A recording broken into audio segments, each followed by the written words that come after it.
All right. Well, we we have no. We're coming to you in a minute. We're going to go to Mr. Nicholas Langlands,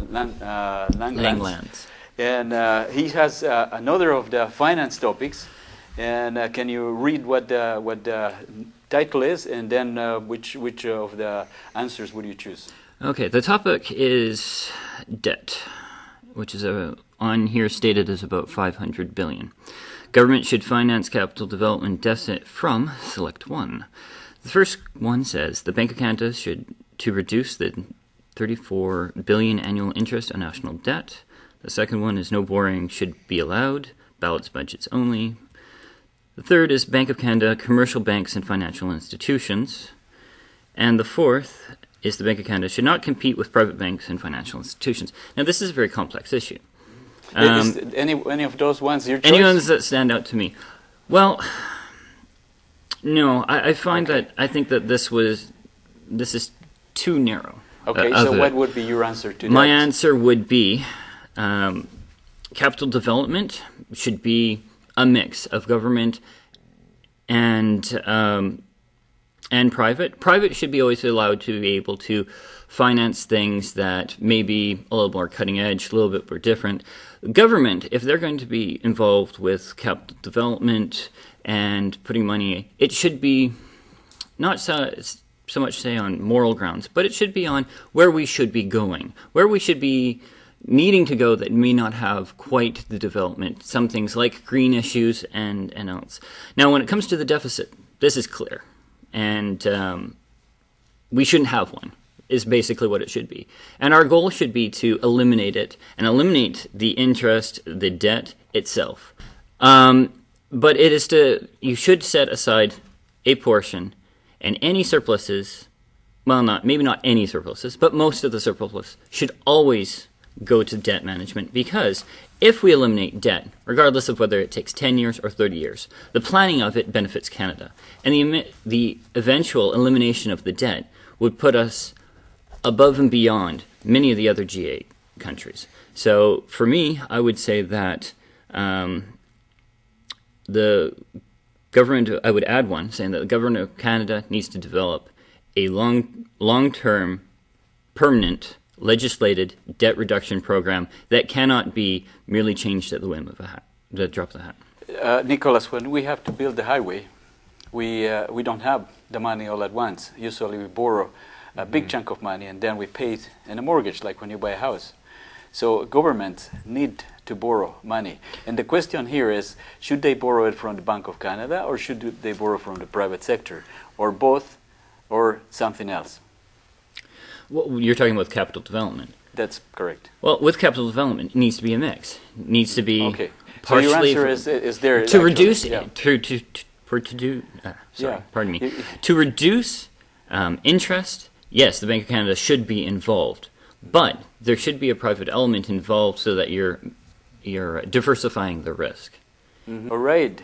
How about Roland Verrier? Do you have a question? Thank you for passing the mic.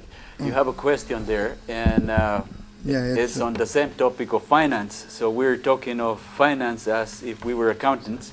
But what is your question there, and what would be your answer? The military budget, more than 20 billion. It grew from 13 billion to 30 billion as of 2008. Mm-hmm. You're talking of military budget. Yeah, military budget. All right. And what is your answer? My answer is every country deserves to have money for firefighting, disaster relief, Coast Guard and rescue, and so forth, and also to help the UN. But if this money is, why is the federal government spending 30 billion compared to 13 billion before?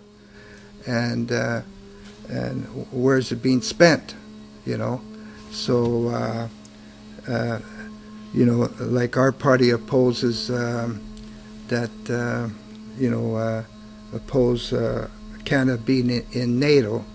So is this money going to NATO, which is contradiction to us? to our party. The other thing is this money also being spent on with the UN invading, disposing elected president of Haiti. You know, so this is wrong. But any... So in reference to the budget, would you increase the budget, the military budget, or if you were empowered to decide, to make that decision, would you like it to be decreased? Oh, I definitely you're happy with the decrease way it because most of this money is not being spent for the welfare of the Canadian people. How much would you decrease? Oh, Would you half it, or would you completely cancel it, or what do you mean by decrease? Decrease, well, the money should be allotted to those things that the defense, in defense of the Canadian people. Defend from? Those things that's to do with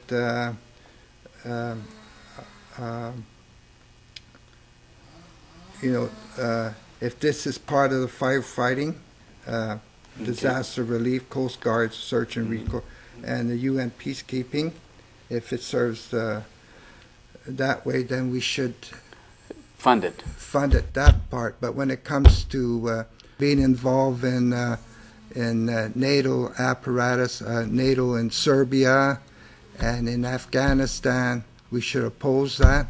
Right, so you're saying that in some cases military budget is necessary, but in some other cases it should be banned. So let's go to Dana Miller, and she has also a finance question there. You want to just grab the microphone closer to you? Thank you. Sure. And tell us if you can read what the question is and what your answer would be. Well, first, sir, I feel compelled to just make a comment on this question. It says that our military grew from 13 billion to 30 billion. Growing. In fact, it's growing. Yes. It's at 20 now, yeah.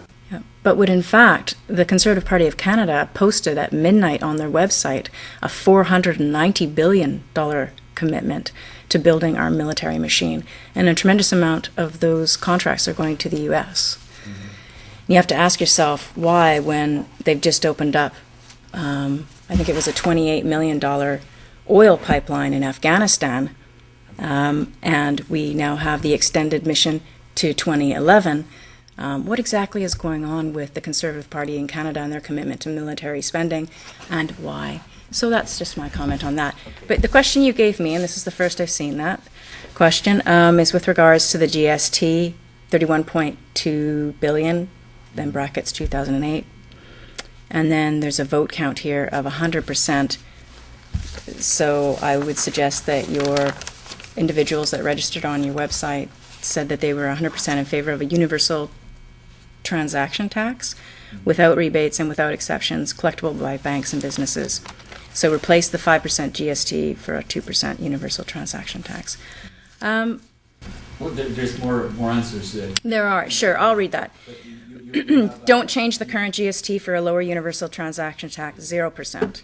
Keep progressive income taxes, GST and corporate taxes as they are, 0%. Pardon me. Voluntary 10% donation of all income to a public bank. But I would have liked to have seen the GST reduced. It was reduced. Unfortunately, the Conservatives used it as a photo opportunity, and it cost Canadians a tremendous amount of money by dropping it 1% and then another percent.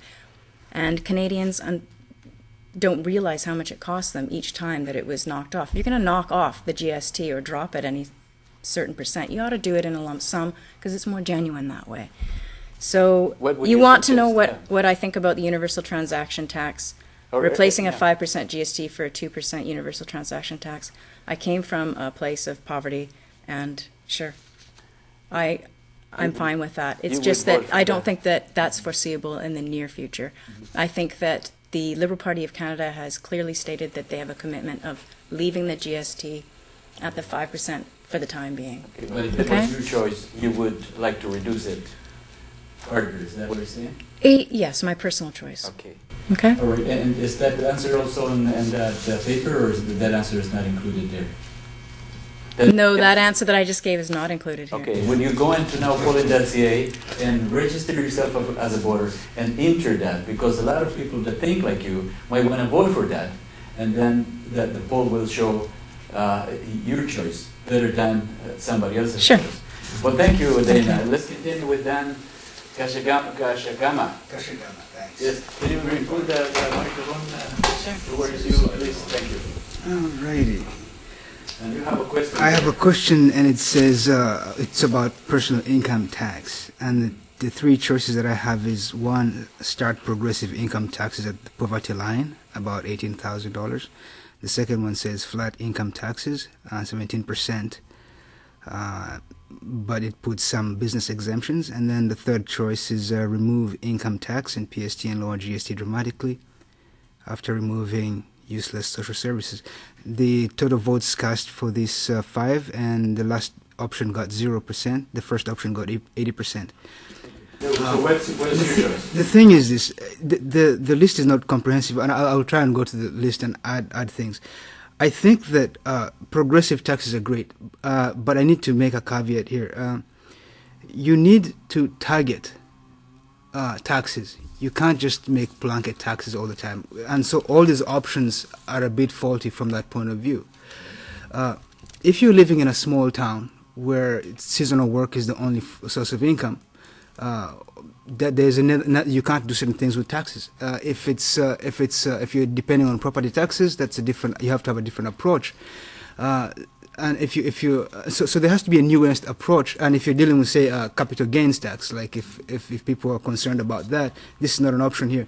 But if you're targeting certain industries, then you could use that and avoid others, because people are already paying tax, and then investing in addition to paying the taxes. And so do you want to tax their capital gains? All that kind of stuff. So what I'm saying is that there has to be a more comprehensive approach to taxing. The most important thing, of course, is we need to reduce personal income taxes in this country. They're too high in general. When you reduce income tax, the budget will decrease, and the services, how will we pay the services if there's less money in the government to pay for the services? I don't agree. I don't agree that the taxes will go down. I think what needs to happen is they need to tax differently. You need to tax pollution, basically the carbon tax. You need to tax transactions, especially with the markets, the big stock markets. So you're talking shifting taxes, not really reducing, because the amount of money that the government needs for the services is going to be still the same. It's just shifting from one payer to another.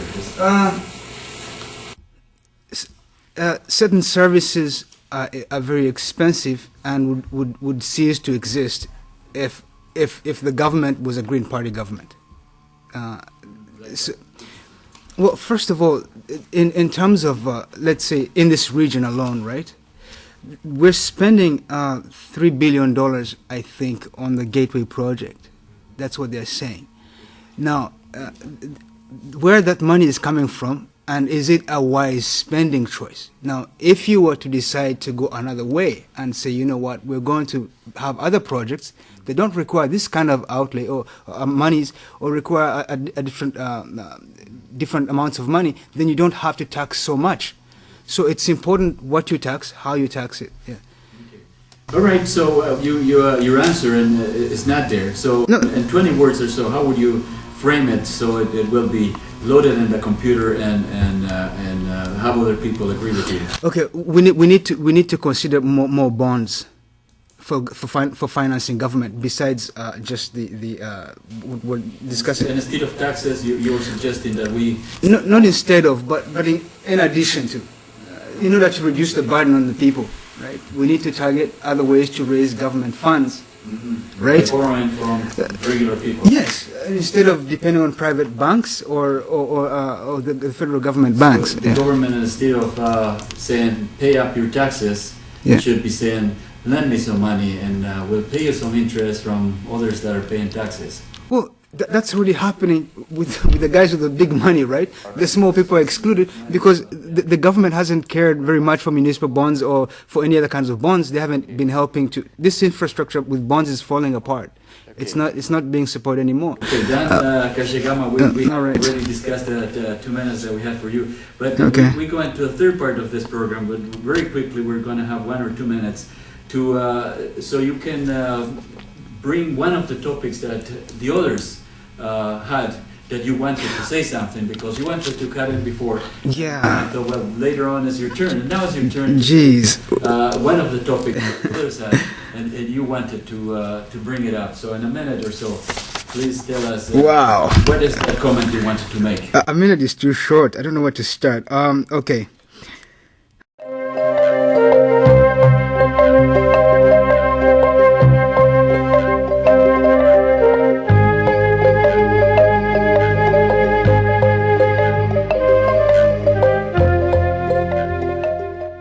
The first thing, the most imposing thing is the military budget, right? One of the ways to reduce military spending is to resolve human rights problems in the states that are likely to have conflict or generate conflict before they happen. So Canada needs to put more money or more resources in terms of diplomacy, in terms of its services, in support of democracy, in support of human rights, in support of demilitarizing the planet. Okay, if you have right, this will in the end put less pressure on governments in North America to create larger budgets for the armies, because what we need to do, everybody, we need to de-escalate. Sorry. So you're referring also to the Canadian military. Are we talking of reducing the budget from the military and shifting that money into other social services, diplomacy, and all that you're talking? Well, yes. The Stephen Harper government, for instance, when they were dealing with the Arctic situation, if you go on their website, the only program they have for the Arctic is they bought gunboats to patrol the place. The place is falling apart because of pollution, right? The global warming. But the money they're spending is on gunboats. I don't know who is attacking the Arctic. I don't want to say anything about that. But the thing is, so there has to be different priorities. And if over a certain period of time, let's say another generation, if we could reduce the need for militaries, right, then you wouldn't have to spend so much money in the army. Okay, or vice versa. Oh, yeah. Reducing the budget, Yeah. then the military reduces its services. Because if there's money, the services are going to be there. So isn't the budget a key point to keep something going? Well, the Canadian military needs to spend money on peacekeeping. That's the budget that really counts, right? Not on aggressive policies of chasing, supporting them. Go ahead. We've had your minute. Jeez. Did you have? All right. Did you have some other topic that it wasn't the question that I gave you, but was something else that you hear from your candidates and you wanted to have a different view on it? No, the gentleman on the end, and I'm sorry I forgot his name. I'm better with faces than names. Dave Blair.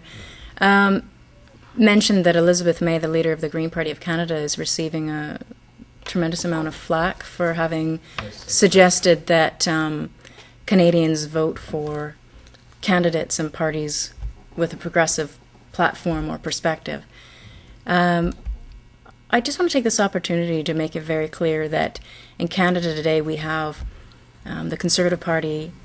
There's a tremendous amount of capitalism there, and it's a hard-hearted, cold world of Stephen Harper. And then we have the often socialist, reactionary party of the NDP. And that these two parties, though they seem polar opposites, are now working in kindredship with one another, and they attempted to oust Elizabeth May from the leadership debates. And though I had a bad experience, as you brought up, I supported her democracy and her voice.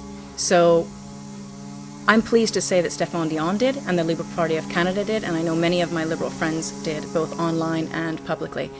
And that sort of advocacy for progressive voices in Canada needs to continue regardless of party political affiliation.